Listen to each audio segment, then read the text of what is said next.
og velkommen til den her video. I dag har vi Frederik med. Hej. Og Frederik, du må gerne tale lidt højere. Okay. Sådan der må du gerne tale. Og det er fordi, vi har Frederik over FaceTime, fordi han er her ikke her hos mig nu. Så han er på FaceTime. Men i dag skal vi spille noget Scooterflow. Og Frederik, imens jeg lige går klar, kan du fortælle, hvad det er? Det handler om, at man kan vælge nogle forskellige baner, og så kan man lave en masse fede tricks og sådan. Godt. Ikke?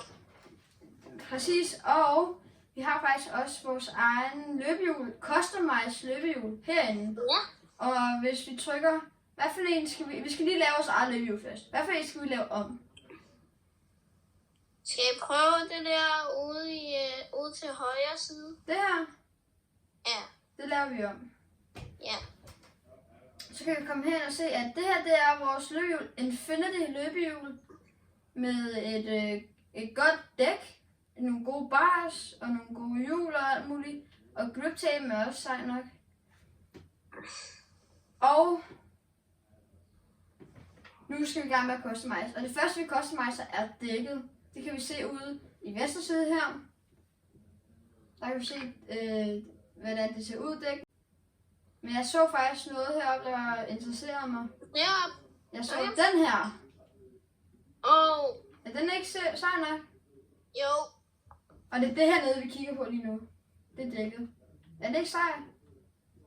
Jo. Så tager vi barsene. Det er det her. Styret.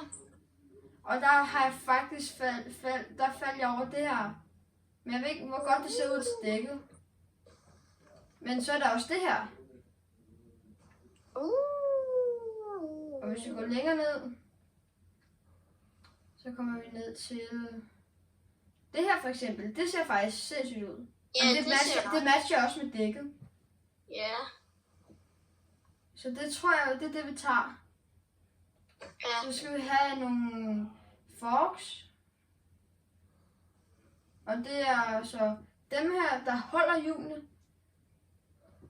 Og de er også ret vigtige. Og nu har vi det her lidt olieagtige farve. Sådan lidt skinnende olieagtigt. Hvis jeg har set noget olie ligge på vejen, så skinner det sådan lidt regnbuefarveagtigt, ikke? Og det tema kører vi. Så tænker jeg, at det er den her fork, vi tager. Det kan du se her.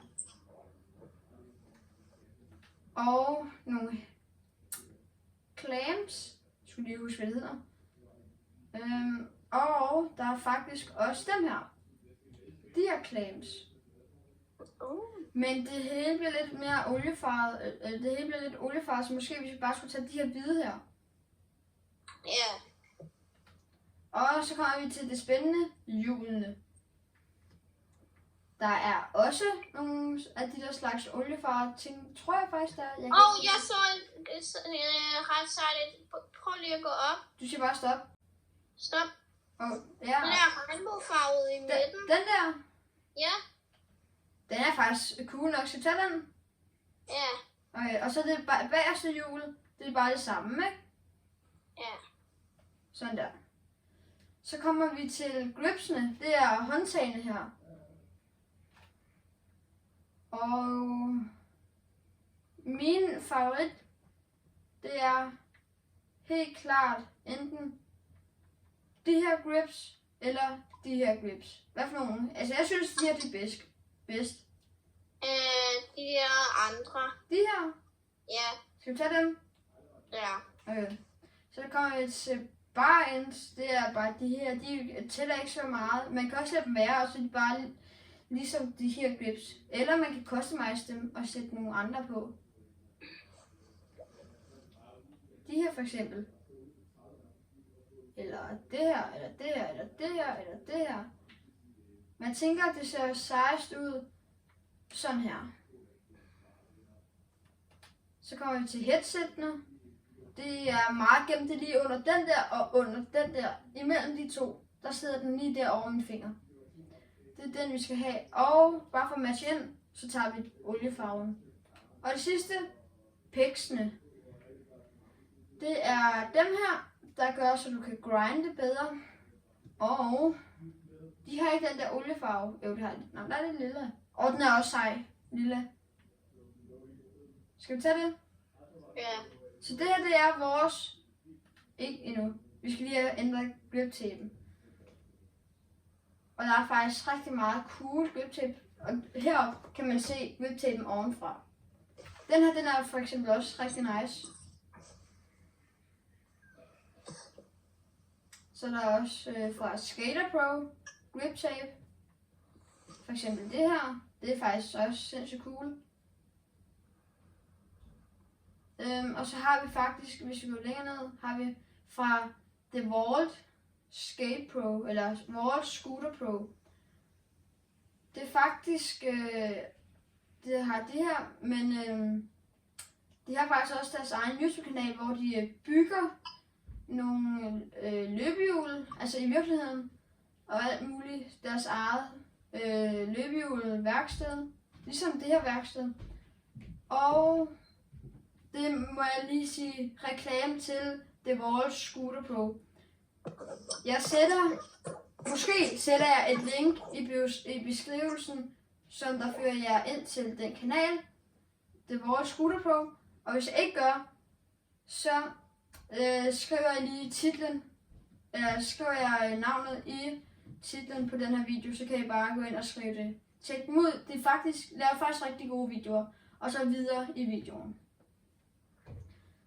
Og grip-tapen her, nu hvor jeg har sagt en reklame for The Vault Scooter Pro, tænker jeg, at vi tager den her, ikke? Mm. Det er også sindssygt nok alligevel, faktisk. Så det er vores løbehjul, det her. Altså, jeg synes, det er blevet rigtig godt. Er det det, synes I? Ja. 1-10, Frederik. Ja, jeg vil sige en 8. En 8. Jeg vil faktisk give den en 9, fordi den er faktisk fed nok. Ja, den er fed nok. Så vi trykker trekant og siger save. Og så siger vi save scooter. Og by the way, det her scooter, det er også reklame for Scooterflow-spillet. I kan finde det inde på Steam. Men man skal bruge controller til det. Så hvis I ikke har nogen controller, så enten så får jeg købt den en, eller så kan I ikke spille spillet. Så det er vores scooter, vi bruger, eller løbehjul, vi bruger her i spillet, eller i videoen. Og vi skal have fundet mappet. Jeg kan godt lide at grinde. Og den her XR 2022 bane, den der, den er faktisk rigtig fed, hvis du skal grinde nogle ting. Så, drenge og piger, er vi kommet hen i den her skaterpark, hal vil jeg kalde det, og prøv at se grafikken, lyset der skinner på hjelmen, løbehjulet, bare alt talt realismen i det, hoppe, og selvfølgelig tailrippet også, det ser sindssygt ud også, og heelrippet, det er sindssygt. Og jeg har allerede en lille challenge til mig selv. Frederik, vil du høre challengen? Hvad? Vil du høre, hvad for en challenge det er, vi skal lave? Ja.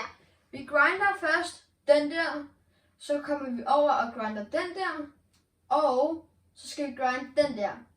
Når vi har grindet den der uden fejl, så grinder vi den der igen, og til sidst grinder vi den der. Hvis jeg gør det uden fejl, helt smooth, så har jeg klaret challengen, og så skal vi rykke videre til næste bane. Og jeg har en idé om, hvad for en bane det skal være. Okay? Mm. Så lad os se, om vi kan grinde den her til at starte med. Nemt. Så grinder vi lige rail her. Også nemt. Nu kommer vi til den svære at grinde. Det er ikke lige altid man kan, men det gør jeg der. Eller hvad? Ja, det vil jeg. Vil du sige, at jeg gjorde det? Lidt. Der kommer lige et replay her.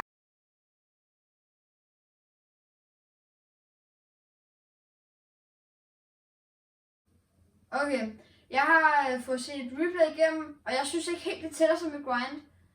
Så vi bliver nødt til at starte forfra. Og whoopsie. Bum. Og rail her. Bum. Igen. Nu skal vi se, om jeg kan finde ud af grinden. Ej, så springer jeg den over. Hvad fanden? Ej, så glider jeg ud af grinden. Hallo. What? En nose bomb. Okay. Okay, tilfældig. Sindssygt. Så laver vi den her. Bum. Og kan vi se, om vi kan grinde den? Nej! Jeg var der det rigtige sted. Og så falder han. Fuck. Bumti, bumti, dumti. Op. Hallo. Oh my god.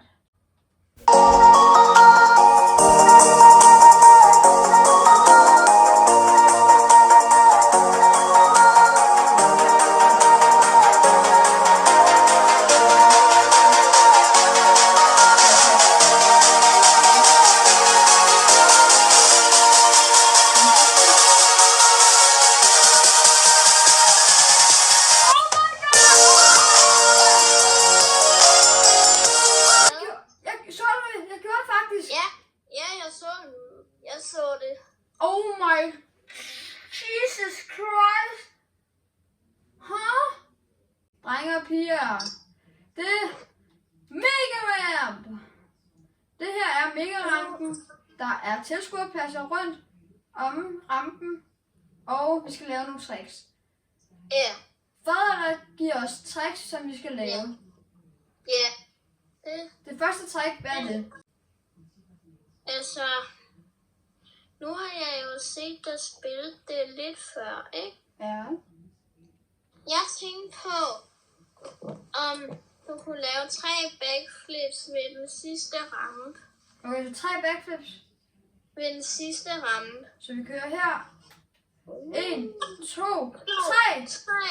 Oh my god! Wow! Wow! Triple back alligevel. Det havde jeg ikke lige regnet. Ja. Okay, hvad skal jeg så lave? Det... Jeg kan lave tail whips, jeg kan lave bri flips, jeg kan lave front Skal jeg flip. gå de der Tail whips? Ja. Okay. Så vi hopper her, kører ned, og tail whips. Men tail whips! Au! Jeg tænker lige, vi prøver igen. Så vi hopper, kører ned ad rampen, op her, og tail whip. Godt det der. Og lige dobbelt tail whip. Sådan der. Okay. Skal jeg lave sådan nogle her? Ja, Okay. det tænker jeg godt, du kan. Det her bare, tror jeg er bri flip, jeg er ikke helt sikker. Okay. Nui! No. Skal vi tælle, hvor mange jeg kan lave? Okay. 1, 2, 3. Ej, jeg kommer heller ikke så højt op. Lad os se. 1, 2, 3, 4, 5, 6, 7 bri flips. Syre alligevel. 7 bri flips. Okay, Frederik. Ja. Tænk på det vildeste tricks, du kender på løbehjul.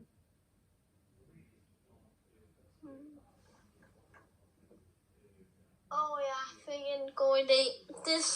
Du finder på det sygeste trick, du overhovedet kan lave på den her mega rampe. Det sygeste tricks, jeg kan. Ja. Jeg har en idé. Er du klar til min idé? Ja.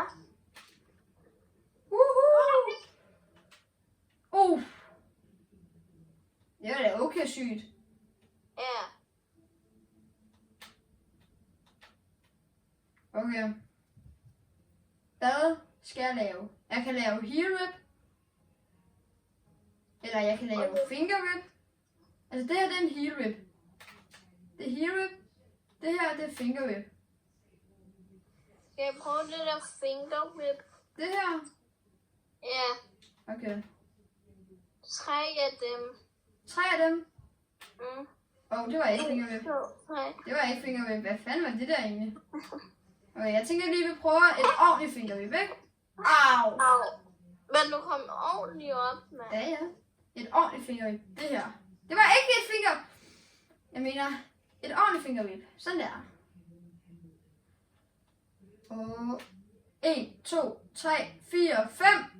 Ja. 5 finger whips. Sygt alligevel. Syre alligevel. Grind? Ja.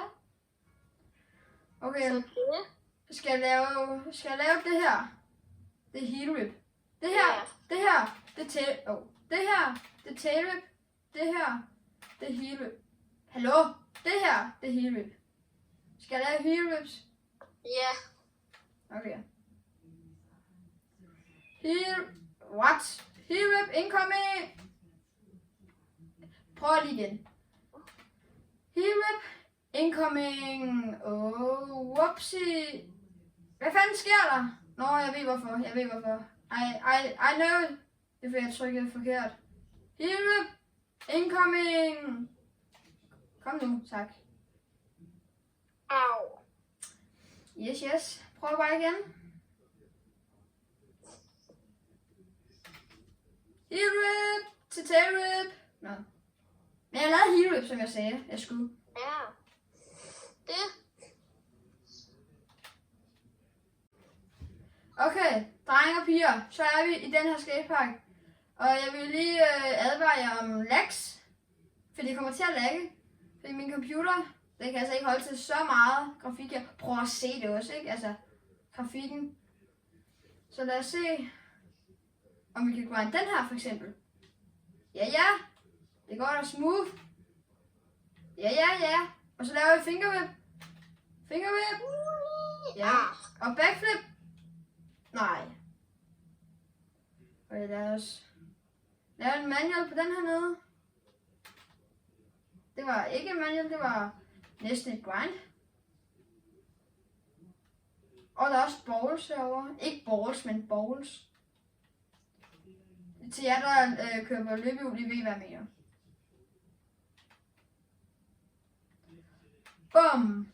Ned her. Backflip. Bum! Bum! Okay, sygt. Au. Jeg tænker bare, at her, der kører vi bare lidt rundt. Ja. Det kan jeg da godt finde ud af det der. Det kunne jeg ikke finde ud af det der. Og der er også en rail her, jeg ikke kan finde ud af at grinde. Den skal vi grinde, okay? Jeg skal grinde den her rail her. Okay, den er faktisk svær. Også fordi jeg skal dreje så meget. Ja, tak. Og en flare. Det var verdens grimmeste flare, det der. Så sætter vi pointet her, og så skal vi prøve at køre ned af det her og se, om vi kan lave nogle lækre tricks. Måske lidt stærkere sådan her. Bum. Ja, jeg tager den. Og fingerwhip. Ja, den er fin nok. Så kører vi med et backflip. Oh my jeez, det laggede det der. Laggy shit alligevel. 360. Til en flare. Det var mere et backflip, men... Nej, det er laggy shit alligevel. Ja. Nu er jeg grinder den nu. Jeg skal bare hoppe op sådan der. Bum. Ja, okay, vi går videre. Til et backflip.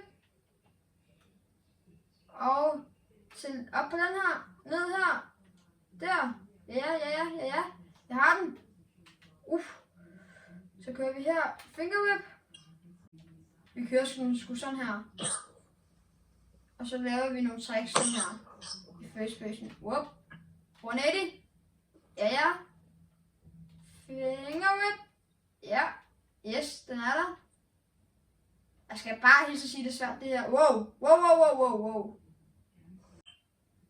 Bare nogle flat, altså sådan noget her for eksempel. Eller sådan noget her. Nej. Men det er faktisk okay det her, sådan her.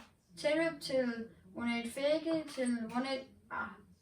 Jeg har en idé. Vi laver tail whip, 180 tail whip til en 180 heel whip. Så det er tail whip med et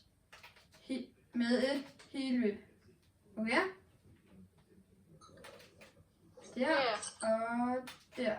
Nej, det var det sgu ikke. Heel whip er sådan der, ikke? Jo, det er heel whip. Så et tail whip.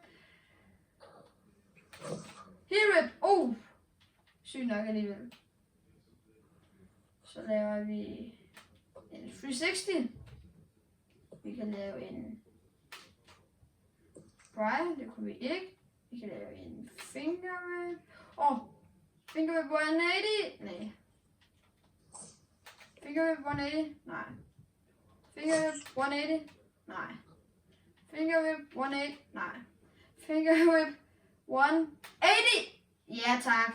Og den anden vej. Ja tak. Bare et helt normalt tail whip. Helt normalt heel whip. Sidste træk for videoen. Hvad skal det være? Det kan være på en, det kan enten være på rail eller på jorden. Skal vi sige på rail? Okay, og hvad skal det være? Det ved jeg ikke. Har du en idé?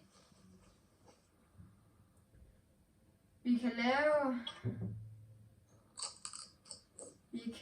lave... Nej, jeg har sgu en bedre idé.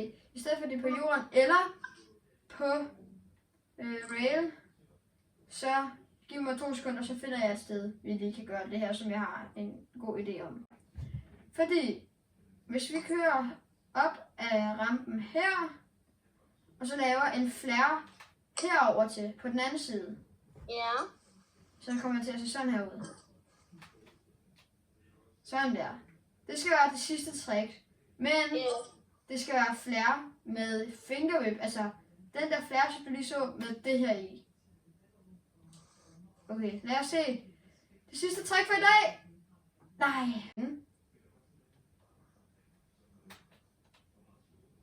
Der var den, Frederik. Ja, det så jeg godt. Jesus. Nå. Men drenge og piger, det var alt for Scooterflow denne omgang. Hvis I vil have mere, like, subscribe, skriv i kommentaren. Eventuelt et map, jeg skal prøve, så vil jeg meget gerne gøre det for jer. Og Frederik, har du de sidste ord, du gerne vil sige?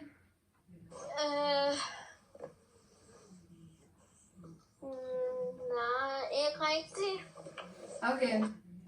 Og ja, husk at trykke på klokken, når I skal have notifikationer om hver gang jeg lægger en ny video ud. Og så ses vi i min næste video. Indtil da, så bye! Yeah!